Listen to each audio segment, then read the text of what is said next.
I'm Dustin Hetzel. I work for Chattanooga Emergency Management Agency here in Savannah, Georgia, and I've got here our storm surge map. This map shows the potential a storm surge could bring into Chatham County with the different colors represented from Category 1 to Category 5. So if we have a Category 1 storm, all the dark blue will be affected by Category 1 storm surge. Category 2 is the Tybee, Wilmington Island, Skidaway, and Summit Thunderbolt will be affected by a Category 2 storm.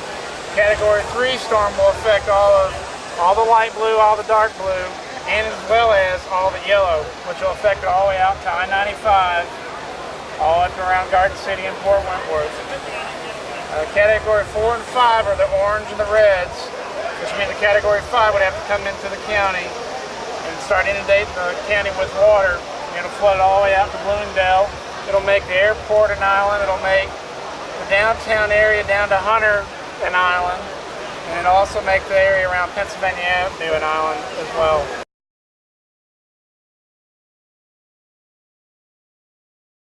My name is John Wright. I'm the Emergency Services Director for American Red Cross in Savannah, Georgia, and I'm going to talk to you a little bit about disaster preparation. Part of disaster preparation is having a plan, knowing what you're going to do, when you're going to do it, how you're going to execute, making someone else aware of what your plans are, which means if in this area you evacuate, somebody in your family needs to know where you're going and needs to know when you're expected to arrive and how to contact them.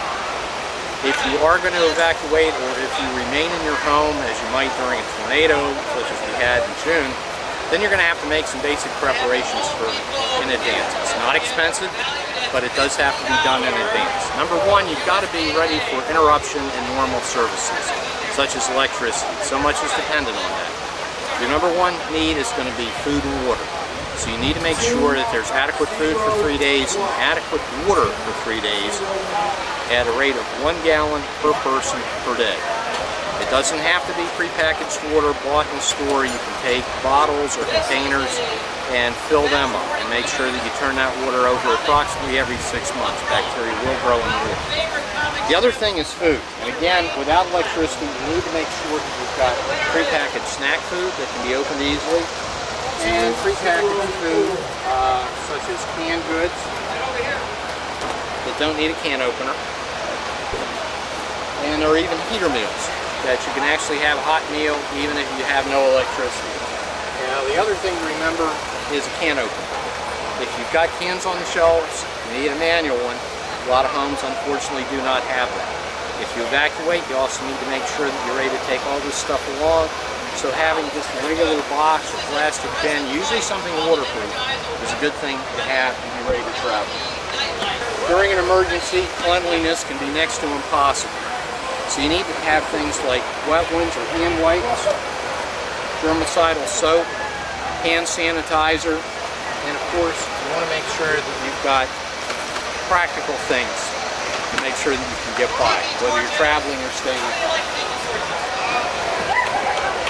Don't forget important papers. If you're traveling, you need to make sure that you've got your insurance documents, deeds, photographs, property inventories, birth certificates, anything that you may need later on if you come back and the house has been flooded or, in the worst case, is no longer there.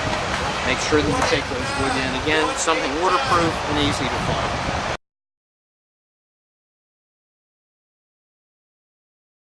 I'm with Coastal Empire Exteriors. I'm here selling Stormstoppers. It's a plywood alternative. It comes in 2 different sizes, 3/8 and 1/2 inch. I call it a plywood alternative because this is the size of plywood you would need. It's very cumbersome and hard to get up on your window. With the product I have, it's easy to use, it's very lightweight, it filters light, and it's not a bolt-on product. So in case there's an emergency while you're in the house, fire, tree falls on the house, you have to get out, you can simply open a window from behind and push the panel open. It's got a tab on it, give it a pull when it comes off. Like I said, it's very lightweight. All the panels are written on there on what room or what window the panel goes on. In a hurricane, it's meant to stop it's meant to stop objects from flying through your house.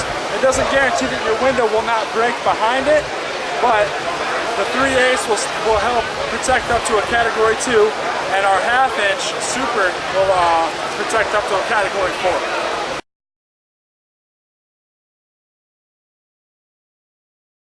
My name's Mary Green, and I'm with the Georgia Department of Agriculture. I'm Director of Animal Protection and Equine Health with the department. We're here today to talk to people about preparing to evacuate with their animals in disaster.